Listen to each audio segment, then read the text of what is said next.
창세기 26장 1절부터 11절 교독을 하겠습니다. 아브라함 때에 첫 흉년이 들었더니 그 땅에 또 흉년이 들매 이삭이 그랄로 가서 블레셋 왕 아비멜렉에게 이르렀더니 여호와께서 이삭에게 나타나 이르시되 애굽으로 내려가지 말고 내가 내게 지시하는 땅에 거주하라. 이 땅에 거류하면 내가 너와 함께 있어 내게 복을 주고 내가 이 모든 땅을 너와 내 자손에게 주리라. 내가 내 아버지 아브라함에게 맹세한 것을 이루어 내 자손을 하늘의 별과 같이 번성하게 하며 이 모든 땅을 내 자손에게 주리니 내 자손으로 말미암아 천하 만민이 복을 받으리라. 이는 아브라함이 내 말을 순종하고 내 명령과 내 계명과 내 율례와 내 법도를 지켰음이라 하시니라. 이삭이 그랄에 거주하였더니 그곳 사람들이 그의 아내에 대하여 물으매 그가 말하기를 그는 내 누이라 하였으니 리브가는 보기에 아리따움으로 그곳 백성이 리브가로 말미암아 자기를 죽일까 하여 그는 내 아내라 하기를 두려워함이었더라. 이삭이 거기 오래 거주하였더니 이삭이 그 아내 리브가를 껴안은 것을 블레셋 왕 아비멜렉이 창으로 내다본지라. 이에 아비멜렉이 이삭을 불러 이르되 그가 분명히 내 아내곤을 어찌 내 누이라 하였느냐. 이삭이 그에게 대답하되 내 생각에 그로 말미암아 내가 죽게 될까 두려워하였음이로다. 아비멜렉이 이르되 내가 어찌 우리에게 이렇게 행하였느냐. 백성 중 하나가 내 아내와 동침할 뻔하였도다. 내가 죄를 우리에게 입혔으리라. 아비멜렉이 이에 모든 백성에게 명하여 이르되 이 사람이나 그의 아내를 범하는 자는 죽이리라 하였더라. 아멘. 기도드리겠습니다. 살아계신 하나님 아버지, 오늘도 은혜를 내려주셔서 감사합니다. 하나님의 말씀을 전하고 듣습니다. 성령께서 역사하셔서 우리를 향한 하나님의 뜻을 잘 깨달아 알게 도우소서. 하나님이 알려주시는 대로 믿고 따르는 참으로 복된 신앙생활하는 우리 모두가 되게 도와주옵소서. 감사드리고 예수 그리스도의 이름으로 기도드렸습니다. 아멘. 어제 말씀드린 것은 이제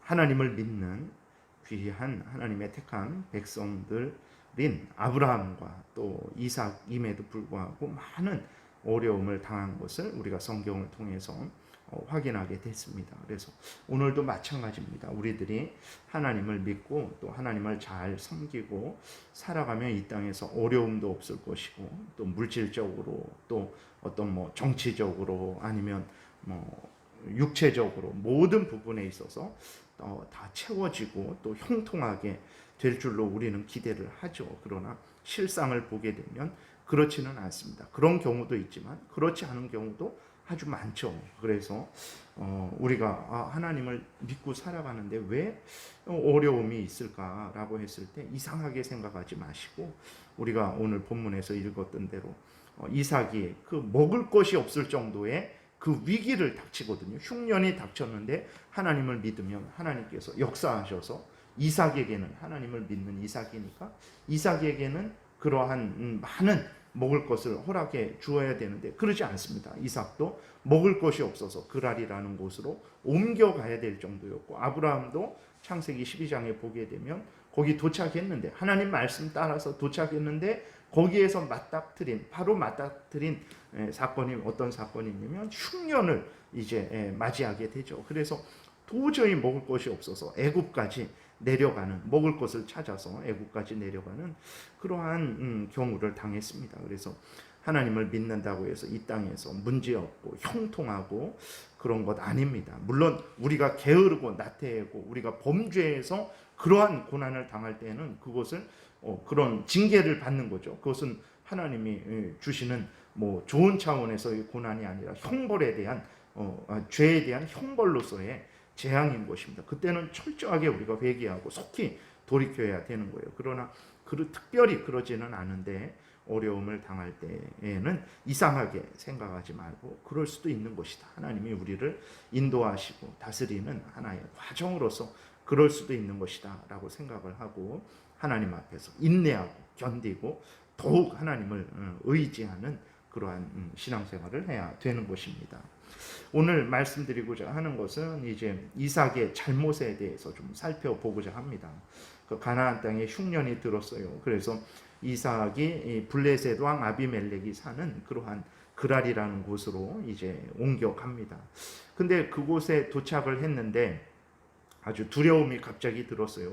낯선 곳이죠. 낯선 곳에 또 블레셋 왕 아비멜렉이 사는 그 곳에 도착을 하니까 두렵죠. 왜 그러냐면 여러모로 두려운데 아는 사람도 없고 뭐 연고가 있는 것도 아니고 더더군다나 이제 아내 리브가가 아리따웠는데 그 리브가를 이 사람들이 빼앗으려고 할 것이고 또 그렇게 할 때 아내라고 나의 아내라고 한다면 그 리브가를 빼앗기 위해서 남편 된 자신을 죽이지 않을까 하는 그러한 걱정이 들었습니다. 그래서 어떻게 하면 이삭은 아내 리브가를 자신의 동생이라고 또 이렇게 속여요.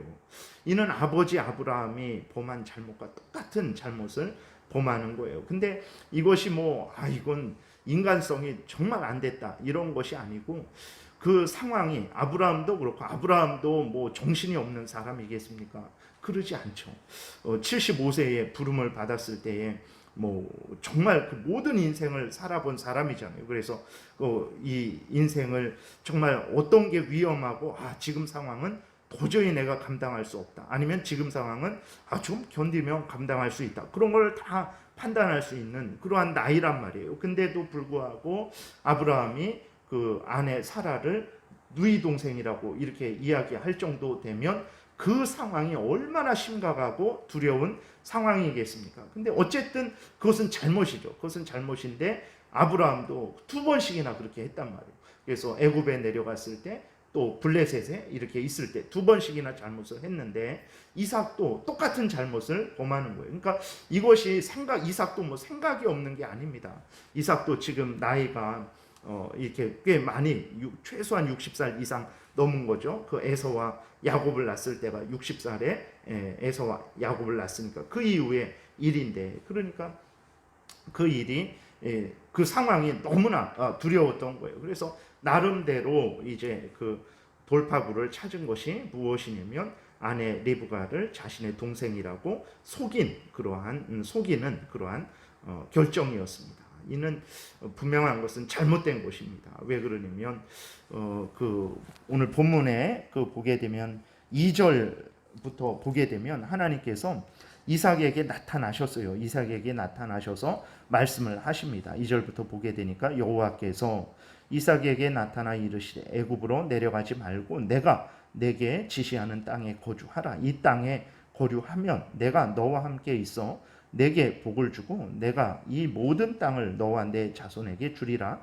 내가 내 아버지 아브라함에게 맹세한 것을 이루어 내 아버지 아브라함에게 맹세한 것을 이루어 내 자손을 하늘의 별과 같이 번성하게 하며 이 모든 땅을 내 자손에게 주리니 내 자손으로 말미암아 천하 만민이 복을 받으리라. 이는 아브라함이 내 말을 순종하고 내 명령과 내 계명과 내 율례와 내 법도를 지켰습니다. 이렇게 하나님이 분명히 말씀을 하십니다. 그러니까 두려워하지 말아라. 블레셋은 그 가나안 땅 안에 있는 거거든요. 그러니까 어쨌든 이삭이 애굽으로 내려가지 않고 그 가나안 땅 안에 머문 거예요. 그것은 잘했지만 근데 분명히 하나님께서 지키시고 보호하시고 인도하실 것이다.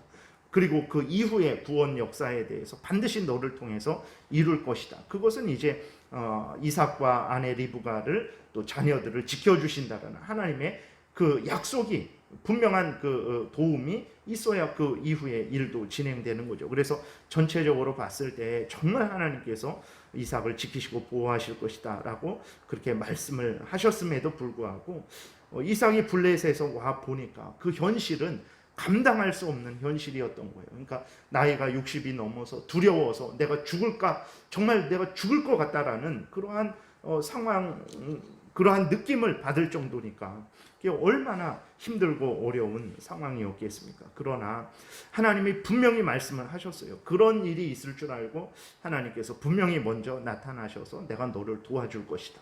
내가 너를 보호해 줄 것이다.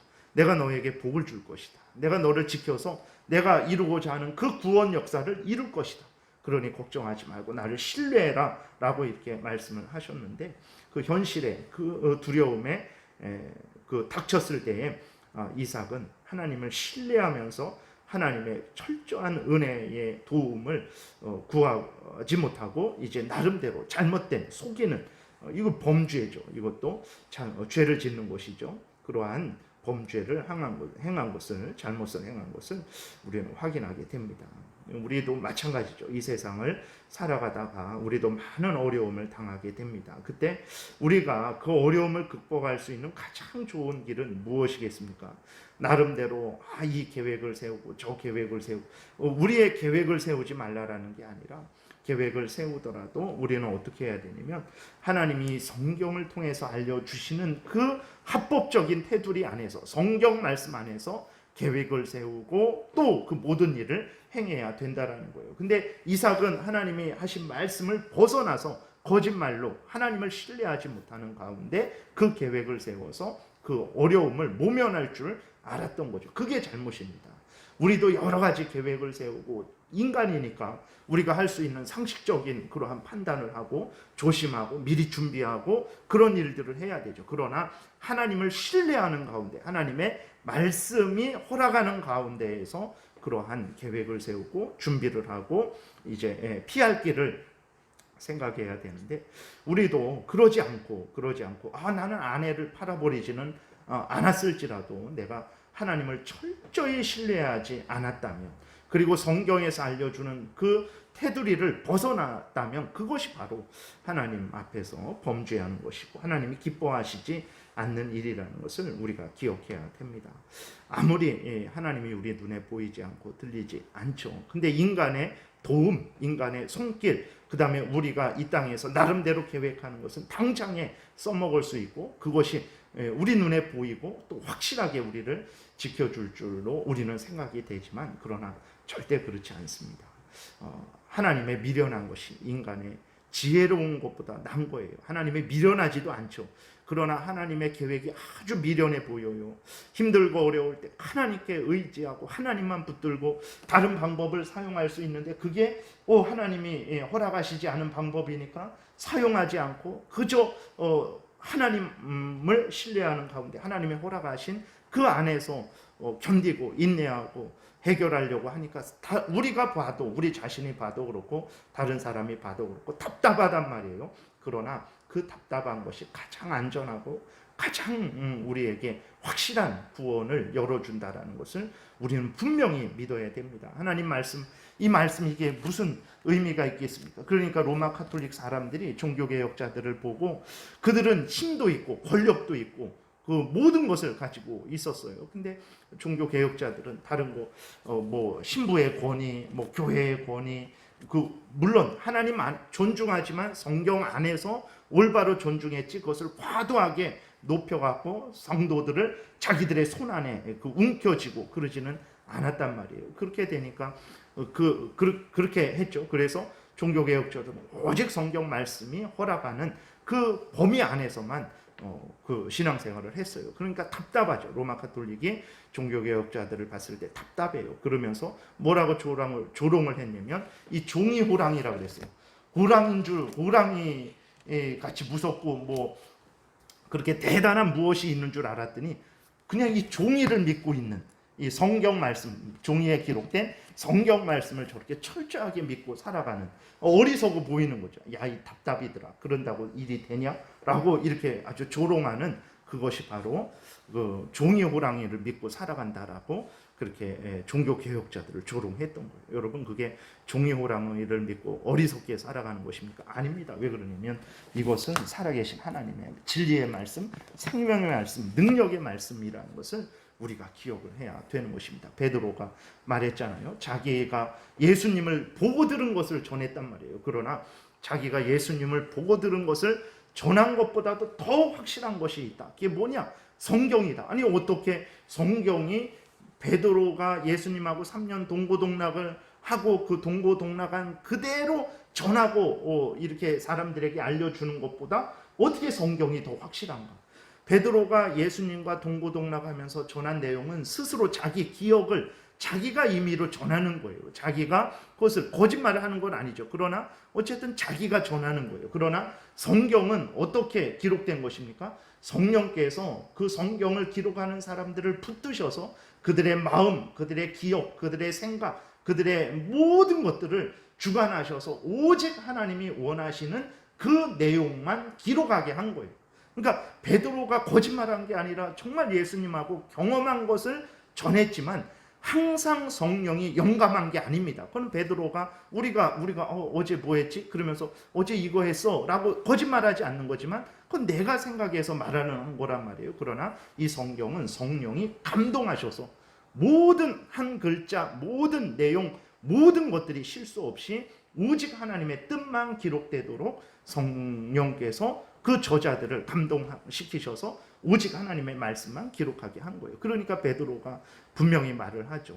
내가 베드로 후서에서 1장에서 내가 보고 들은 것보다도 내 거짓말하지 않는 거지만 이게 정말 사실이지만 그러나 내가 전한 것보다 성경이 더 확실하고 분명한 것이다라고 그래서 너희들은 이 성경을 따라서 신앙생활 하라고 그렇게 이야기를 하는 것입니다. 그래서 우리들도 하나님 말씀을 믿고 따라 살아갈 때 답답하죠. 답답하고 보이지 않고 실제 사람의 도움을 통해서 세상 지위, 권세, 물질, 인간의 그러한 방식을 쓰면 얼마나 쉽고 편한지 모릅니다. 확실하고 그러나 길게 봤을 때 그것이 과연 정말로 우리에게 유익이 되는가? 그것이 정말로 하나님의 영광을 드러내는가? 그러지 않다라는 것을 우리가 분명히 기억해야 됩니다. 그래서 사람들이 종이 호랑이만 믿는 어리석은 사람이라고 할지라도 이 종이 호랑이는 하나님의 말씀이에요. 살아계신 하나님께서 정말 우리에게 말씀해 주신 모든 것을 아시는 하나님,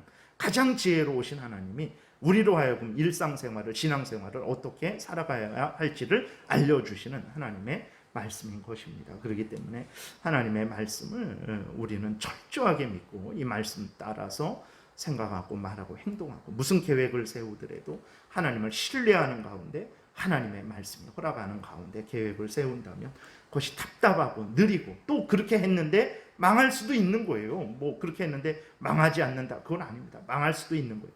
그러나 그것이 오히려 우리들에게 유익이 되고 다른 사람들에게도 본이 된다라는 것을 우리가 그런 믿음을 가져야 됩니다. 그 정도로 성경을 철저하게 믿고 따르는 우리들이 돼야 되는 것입니다.